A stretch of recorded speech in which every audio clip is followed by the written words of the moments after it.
Hello friends, स्वागत है आपका mysurgy.com के इस चैनल पे जहां पे हम देख रहे हैं कैंपस प्रिपरेशन से रिलेटेड सीरीज। इस सीरीज के अंतर्गत हमने जावा के प्रोग्राम्स देखे जिनके आउटपुट आपको निकालने के लिए मैं कहता हूं, और इसका आज 14th वीडियो है। तो आइए देखते हैं आज के प्रोग्राम में क्या खास है।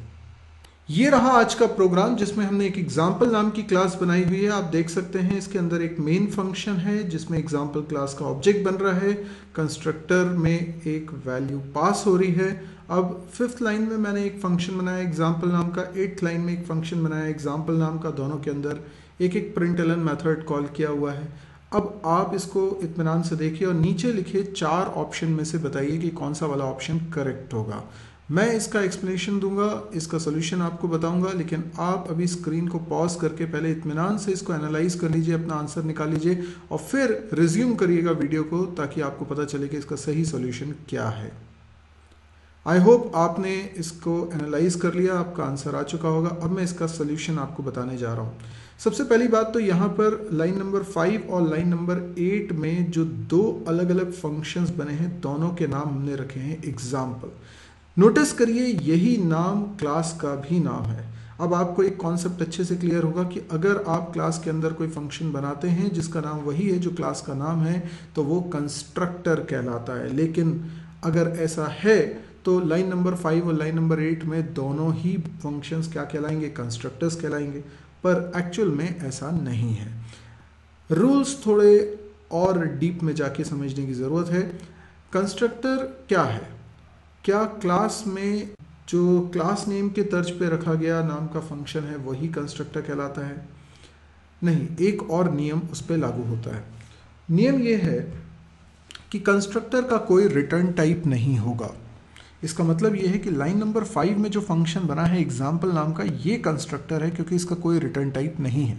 लेकिन लाइन नंबर 8 में जो एग्जाम्पल नाम का फंक्शन बना हुआ है वो कंस्ट्रक्टर नहीं है। तो क्या ये पॉसिबल है कि किसी क्लास में क्लास के नाम से ही फंक्शन बनाया जाए पर वो कंस्ट्रक्टर ना हो? यस, ये पॉसिबल है और लाइन नंबर 8 में यही हो रहा है। तो अगर आपने रिटर्न टाइप लिख दिया तो फिर उसे कंस्ट्रक्टर नहीं माना जा रहा है। अब देखिए, रिटर्न टाइप को अगर छोड़ दें तो बाकी का सिग्नेचर फंक्शन का एग्जैक्टली सेम है। यानी 5th और 8th लाइन में जो एग्जाम्पल नाम लिखा है फंक्शन का नाम सेम है। आर्ग्यूमेंट भी दोनों में एक एक इंट टाइप की वैल्यू है तो एग्जैक्टली सेम है। तो अब जब हम ऑब्जेक्ट बना रहे हैं एग्जाम्पल क्लास का लाइन नंबर 3 में, तो आप देखिए कि ऑब्जेक्ट बनाते वक्त हम एक आर्ग्यूमेंट इंट टाइप का पास कर रहे हैं। तो कई लोगों को लगा होगा कि इसका आंसर होगा ए, कंपाइल टाइम एरर, क्योंकि यहाँ पर कंपाइलर को ये नहीं समझ में आ रहा है कि वो कौन से वाले एग्जाम्पल फंक्शन को कॉल करे। तो मैं आपको बता दूं, जब आप ऑब्जेक्ट बनाते हैं न्यू लिखकर, उस समय जो फंक्शन कॉल होता है वो है कंस्ट्रक्टर। नॉर्मल फंक्शंस उस समय कॉल नहीं होते, उस समय सिर्फ कंस्ट्रक्टर इम्प्लिसिटली कॉल होता है। तो इसका मतलब ये हुआ कि लाइन नंबर 8 में बना एग्जाम्पल नाम का फंक्शन कंस्ट्रक्टर नहीं है, तो वो तो कैंडिडेट ही नहीं है। तो लाइन नंबर 3 में जब आप एग्जाम्पल क्लास का ऑब्जेक्ट बना रहे हैं उस समय केवल एग्जाम्पल क्लास के कंस्ट्रक्टर को इन्वोक किया जा रहा है और कंस्ट्रक्टर केवल लाइन नंबर 5 में बना हुआ है। इसलिए लाइन नंबर 8 में बने फंक्शन के साथ उसका कोई कॉम्पिटिशन नहीं है, इसीलिए लाइन नंबर 5 का फंक्शन ही चल रहा है। तो ये कोई ओवरलोडिंग नहीं है, 2 फंक्शंस के नाम सेम, हालांकि दोनों के सिग्नेचर सेम है। तो कई लोगों को ये लग सकता है कि अरे एरर आएगी, क्योंकि फंक्शन ओवरलोडिंग के लिए ज़रूरी है कि दोनों फंक्शंस अलग अलग, क्योंकि दोनों फंक्शंस के नाम सेम हो और आर्ग्यूमेंट्स में अंतर हो तो हम बोलेंगे कि फंक्शन सिग्नेचर अलग अलग है। तो अगर फंक्शन सिग्नेचर अलग अलग है तभी फंक्शन ओवरलोडिंग हो सकती है। यहाँ पे दोनों के फंक्शन सिग्नेचर सेम है।